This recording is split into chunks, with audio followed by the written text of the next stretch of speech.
Bárbara Bonelli es una mujer apasionada por la política. Ella abraza a la política como herramienta de cambio social. Como politóloga recibida en la Universidad de Buenos Aires, Bárbara siente que el Estado es el lugar para dar la lucha. Actualmente es defensora del pueblo adjunta de la ciudad de Buenos Aires. Además de politóloga, estudió la maestría en Administración y Políticas Públicas en la Universidad de San Andrés. La política entendida como acción pública para solucionar temas de la ciudadanía es su interés y su pasión. Pero sus pies no se quedan surcando solamente los pasillos de los despachos.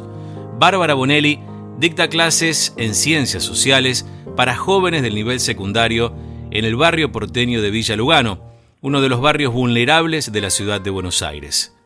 Entre la formación y su participación interviniendo en la realidad de quienes necesitan ayuda, va construyendo una mirada superadora sobre las necesidades de nuestra sociedad. Como ella misma dice, su mayor motivación siempre estuvo en poder hacer del Estado un instrumento transformador, eficiente, rápido de reacciones, justo, transparente y que puede abordar situaciones de mayor complejidad y vulnerabilidad, atendiendo a los derechos humanos de los ciudadanos y ciudadanas. Bárbara Bonelli trabajó en el gobierno porteño, en la legislatura de la ciudad y en el Congreso de la Nación. También lideró los equipos técnicos que formaron las propuestas de políticas públicas de la campaña de Martín Lustó en su candidatura a jefe de gobierno en el año 2015 y a diputado nacional en 2017. Como ella misma señala, tiene un fuerte arraigo en el pensamiento de políticas públicas locales que atienden a la población en los aspectos más variados. Te decía, Bárbara, un poco repasando tu historia en tu formación académica y tus inquietudes profesionales, me interesaba charlar sobre cómo fueron en principio tus inquietudes en el ámbito de las ciencias políticas en la formación en la Universidad de Buenos Aires y cómo fuiste conectando con tus intereses por lo social. Digo esto porque cuando vemos en la formación en las ciencias políticas, muchas veces el cientista formado en esa disciplina o en otras parecidas también, tal vez le cueste un poco entender la percepción de lo que pasa en lo social y, para decirlo en un criollo bastante básico, meter las patas en el barro. Me refiero a entenderse, ponerse al tanto de lo que significa la complejidad social, no solamente desde lo académico, desde lo que puede ser un texto que aborde esa temática, sino conociendo, como dicen los cientistas sociales, el campo, estando allí en el trabajo cotidiano. ¿Cómo nació tu inquietud por las ciencias políticas y cómo fuiste conectando con esa necesidad de alguna manera de militar tu propio conocimiento? Bueno, mira, yo siempre me río porque la verdad es que yo desde muy chica, desde jovencita, así tengo como un recuerdo de cuarto grado que siempre dije que me interesaba la política, porque obviamente también lo vinculo con una cercanía muy latente a la problemática, a la problemática económica tal vez, y por ende a la problemática social que había presente en mi casa a raíz de la presencia mediática, ¿no? de las crisis económicas que se atravesaron desde muy chica. Yo nací en el 89, entonces un año bastante complejo en lo económico, y bueno, y después ya para el 2001 estaba en séptimo grado y me acuerdo como haber vivenciado, por suerte no en carne propia de mi familia, la situación de crisis, pero sí la latencia ahí de la crisis económica y social a raíz del laburo de mi papá y de una crisis obviamente que se percibía en todo el país. Entonces desde muy chica sentí como esa inquietud de trabajar por transformar un poco la realidad. Y creo que tuvo que ver en parte con esto que te digo, de que esté muy presente en mi casa la situación de crisis económica y social a raíz del trabajo de mi viejo. Después, la verdad es que, como vos decís, ¿no? Obviamente mucha gente desde su formación y a veces incluso desde los propios funcionarios, hay un trabajo muy técnico, muy de escritorio, por decirlo de alguna forma, en relación a las problemáticas sociales, pero cada vez más, y a medida que más crezco o más me desarrollo en mi profesión, me doy cuenta de la necesidad total de arraigo de la creación de políticas públicas, que tiene que tener un correlato, casi te digo, mucho más importante de territorio que de técnico, digamos. O sea, obviamente lo técnico es importante, hay que formarse, hay que estudiar, hay que identificar cómo funciona el Estado, cómo son las políticas públicas, hay que evaluarlas para ver si sirven y no, pero es muy difícil que una política sea efectiva si no está fuertemente arraigada al destinatario de la política pública, y eso te lo da estar caminando en la calle, identificar las problemáticas de la gente, porque a veces algo que puede parecer muy, muy bueno en los papeles no lo es después en la realidad. Y es un desgaste de recursos, un despilfarro que no tiene mucho sentido, y además como lo más grave es que no resuelve el problema para el cual fue diseñado. Entonces, eso, o sea, de joven como buscar una formación que me permita trabajar de algo vinculado a la cuestión social, a la cuestión de transformación de la situación que percibí de chica, y después más de grande también como profesionalizarse en lo técnico, con algunas cuestiones vinculadas a las políticas públicas, pero sí identificando la necesidad de estar en el territorio, de estar en contacto con esa realidad que es la que en definitiva hay que buscar transformar. Bárbara, ¿por qué muchas veces el funcionario, la funcionaria pública, por qué de alguna manera pierde contacto o no valora el contacto con esa, digamos, con esa realidad que tiene que modificar o sobre la cual tiene que intervenir con políticas públicas?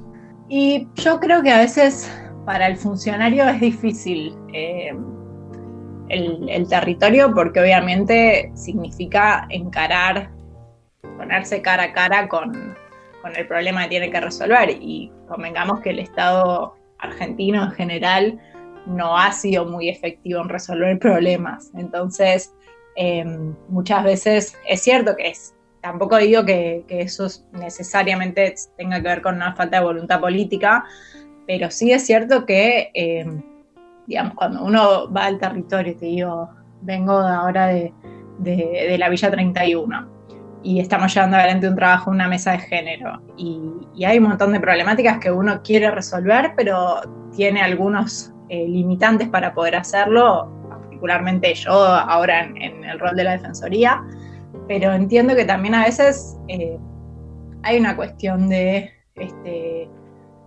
como de prepotencia de quienes creen que saben cómo se resuelven los problemas, y están muchas veces muy alejados de esta realidad de la que hablábamos antes. Yo creo que tiene que ver con una conjunción de ambas cosas, y de lo que sí estoy segura es que a las claras que el Estado no ha sido efectivo en resolver muchas cuestiones, y entonces obviamente muchas veces genera mucho rechazo cuando baja un funcionario a un territorio y dicen, bueno, viene por las elecciones, viene por esto, viene por aquello, pero no termina de resolver los problemas de la gente. Entonces, eso ha generado como una cultura de evadir un poco esos encuentros, me parece. Pero creo que bueno, es justamente una de las cosas que más hay que modificar, dar cuenta de esta necesidad de la que te decía antes, de que las políticas sean pensadas mayoritariamente desde los beneficiarios a los que buscan resolver los problemas. Cuando uno habla del Estado, muchas veces observa que el Estado tiene insensibilidad. Y algo que vos decías, no por un desinterés del propio funcionario o de la funcionaria, sino porque falta simplemente como esa suerte de membrana que vibre, ¿no? Y que esté al tanto de lo que está pasando en ese rincón de la ciudad o de cualquier lugar donde el Estado tenga que llegar con una respuesta. Y ahí suelen aparecer las organizaciones no gubernamentales o simplemente aquellos grupos de vecinos que se juntan para tomar una decisión y que le dan vida, por ejemplo, a un movimiento barrial o a un movimiento social. Ese denominado tercer sector, ¿qué papel crees que juega en la construcción de políticas públicas? Mirá, si Si hay algo que creo que quedó totalmente en evidencia a raíz de la pandemia, particularmente, te digo, tal vez me centro mucho con esta coyuntura actual de las villas, que es lo que estoy trabajando mucho, es que dejó total en evidencia la necesidad que tiene el Estado de estas organizaciones. En las villas hubiese sido imposible poder trabajar sobre la problemática del coronavirus, sobre el abordaje a la población de riesgo, identificar personas con síntomas y demás, de no haber sido por las organizaciones sociales. Fue un actor central. Y yo creo que la pandemia, digamos, de alguna forma nos va a dejar esa enseñanza. Un montón de cuestiones que tal vez antes existían, estaban latentes, pero sin la presencia de las organizaciones no se hubiesen podido llevar adelante. Sí creo que tal vez sería más importante, o cada vez más importante, incorporar a ese sector a la toma de decisiones, que es un poco tu pregunta. O sea, una cuestión es el rol que tienen hoy en día y otra cosa es el rol que tal vez deberían tener. ¿Por qué? Porque las organizaciones, o a veces, es lo que te decía antes, los beneficiarios, los propios vecinos y vecinas, son los que abordan muchas veces muchas problemáticas que el Estado ni siquiera las está vislumbrando. Me pasa mucho la cuestión de género en los barrios. Hay infinidad de mujeres que trabajan, digo, sin ser remuneradas y sin ser reconocidas como promotoras de género, trabajando, acompañando muchas veces a mujeres víctimas de violencia y demás. Y ese trabajo es, digamos, de estar ahí, de estar físicamente, de estar a las 4 de la mañana, a las 5 de la mañana, de acompañar, de identificar las problemáticas, y es en algún punto, digamos, irreemplazable porque se genera un vínculo de confianza con las organizaciones, la sociedad civil, con las personas que están verdaderamente involucradas, que es muy difícil que una oficina del Estado los pueda construir. Lo que no quiere decir que no sea su responsabilidad, porque eso es algo que yo muchas veces planteo y no discuto, pero digo, está bien que las organizaciones sociales existan y que hagan ese trabajo, pero tampoco hay que cargarlas a esas personas que a veces lo hacen hasta voluntariamente, sin, como te decía, sin ser reconocidas ni económica ni institucionalmente. No hay que cargarlas con una responsabilidad que en realidad es una responsabilidad del Estado. Le pregunto a Bárbara Bonelli, como licenciada en Ciencias Políticas, ¿no? ¿Cómo crees que está la relación entre la ciudadanía y sus representantes? Por supuesto que acá también aparecen las propias organizaciones intermedias, pero fundamentalmente quiero hacer este foco, que me cuentes cuál es tu mirada sobre el vínculo de la ciudadanía con sus representantes. Digo esto porque hoy estamos discutiendo mucho si la Argentina está volviendo a un 2001, más que nada por la cuestión económica y también por el deterioro social.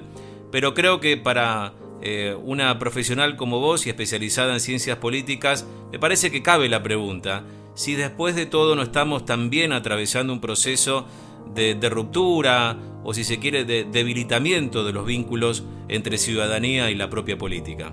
Sí, mira, pasa algo que es muy ilógico, ¿no? Porque en una época en donde el contacto ya, digamos, de redes sociales, de medios digitales y demás, que el contacto debería aproximarse, yo siento que más que por una cuestión de herramienta o de facilidad de contactarse, por una cuestión de lejanía en relación a esto que decíamos al principio, de meter los pies en el barro. Yo lo observo, digo, ahora es como que teniendo un rol en la defensoría que te da como un poco de alejamiento por el propio lugar de la política partidaria, estás muy cerca del problema directo de la gente. Y a veces escuchás, ¿no? por los medios y demás las discusiones en las que se entra desde la política y pensás, ¿no? Qué alejado que está esto de la realidad que tuve hoy esta tarde, ¿entendés? Y creo que tiene que ver con eso, con una cercanía virtual, por decirlo de alguna forma, que no es real. con discusiones que se están dando en ámbitos políticos que no son las discusiones de la gente, y que muchas veces que tiene que ver un poco con la dinámica en la que se entró, la grieta, las discusiones, los gritos, la poca rigurosidad con la que se discuten las cosas, porque ya no, más que importar lo que estamos discutiendo, importa quién lo dice.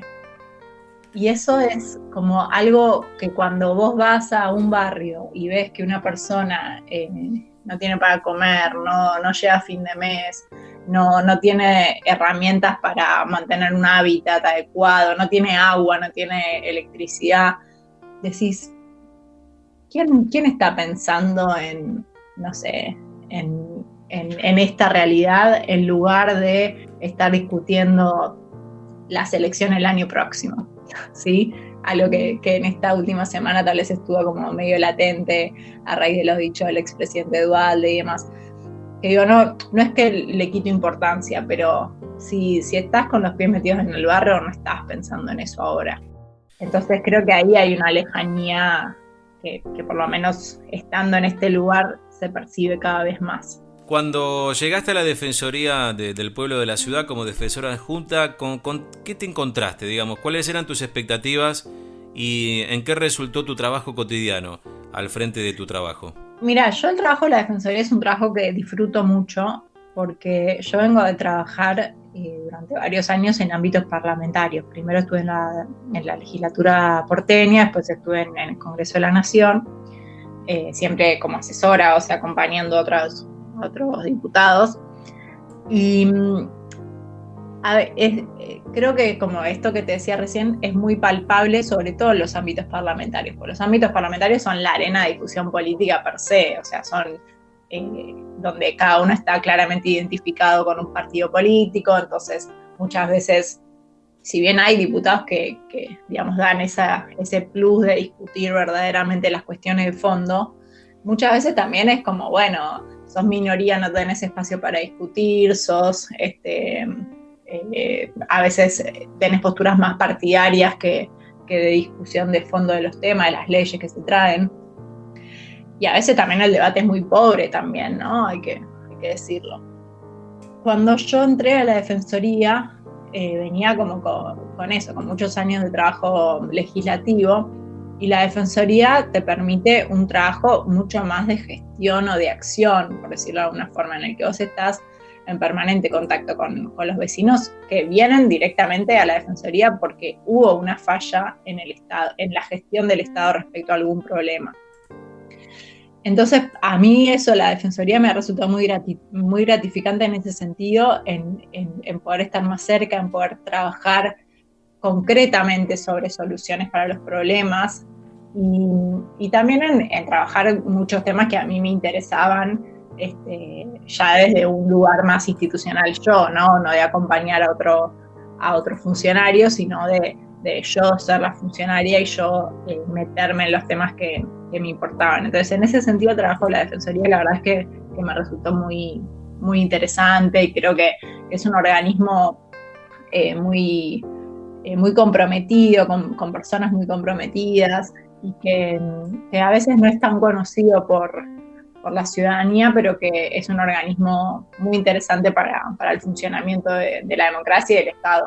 Cuando uno plantea la cuestión de lo social, uno siempre remite tradicionalmente, ¿no? Y por una cuestión de género, que es un tema que te involucra y que te preocupa mucho, uno tradicionalmente veía a esas mujeres acompañando hombres. ¿Cuánto ha cambiado, cuánto crees que la cuestión de género ha influenciado en que la propia política pública también sea más sensible ante las necesidades de la sociedad, a partir justamente del rol de las mujeres? Vos sos una. ¿Cómo crees que ha influenciado esto y cómo ha sensibilizado o no al Estado en la toma de decisiones en políticas sociales?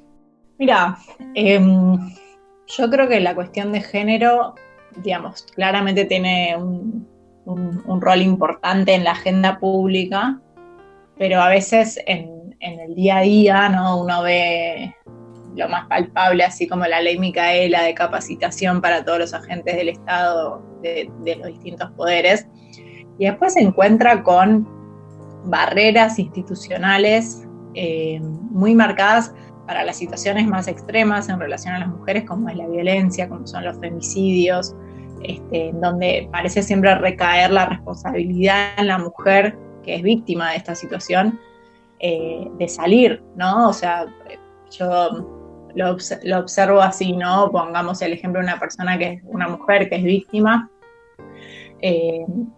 primero de hostigamiento, de violencia económica, de celos, que después empieza a traducirse en violencias cada vez más grandes hasta llegar a la violencia física.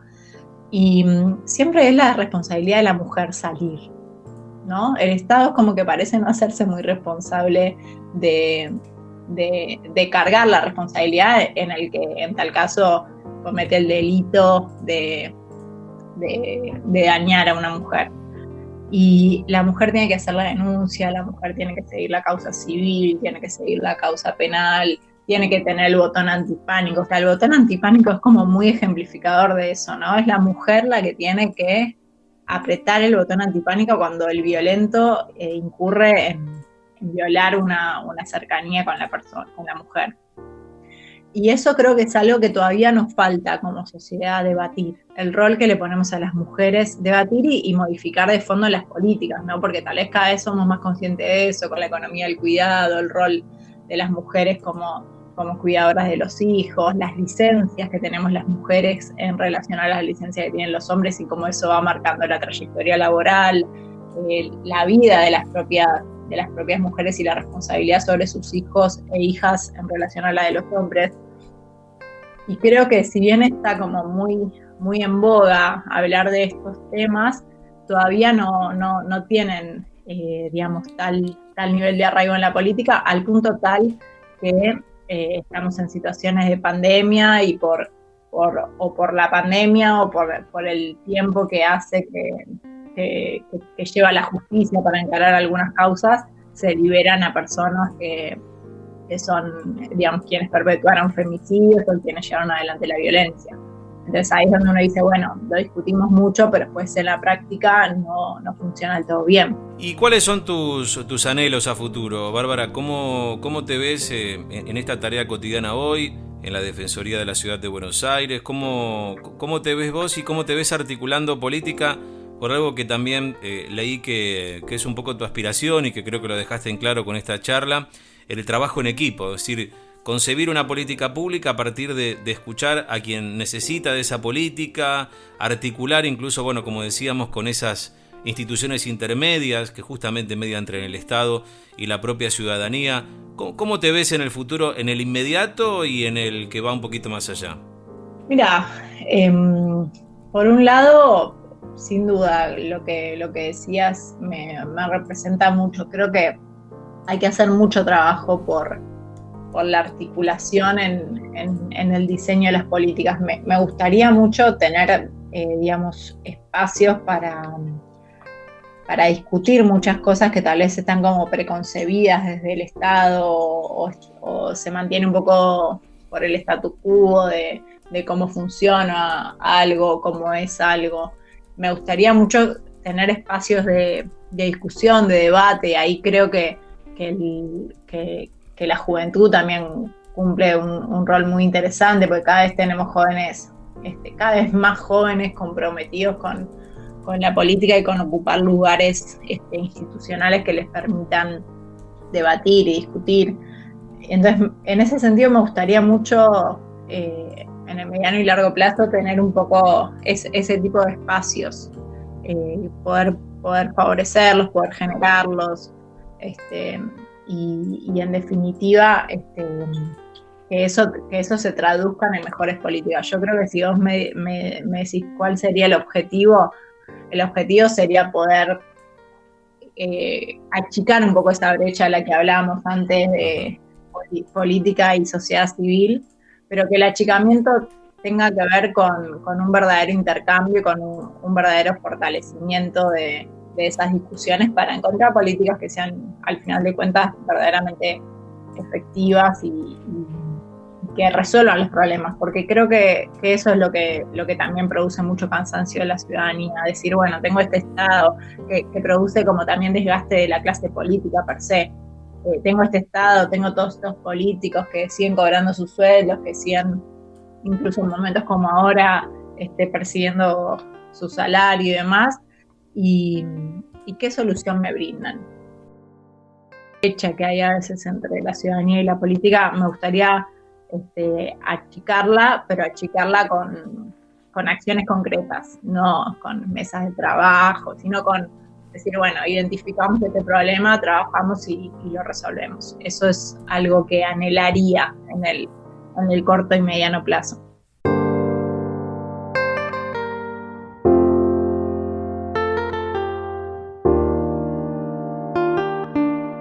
Ella es Bárbara Bonelli, quien hoy es defensora del pueblo adjunta de la ciudad de Buenos Aires. Afirma creer firmemente en que el Estado argentino es bueno en otorgar derechos. Sin embargo, considera que ese mismo Estado no es tan eficiente en garantizar esos derechos, con problemas en la planificación, evaluación y alcance de objetivos concretos. Para ello, continúa formándose en el diseño de políticas públicas para megaciudades como Buenos Aires. Bárbara Bonelli anhela tener una Buenos Aires más igualitaria, porque si bien es el distrito más rico del país, según dice, presenta enormes desigualdades entre sus distintas zonas geográficas y carece de instrumentos modernos para reducirlas.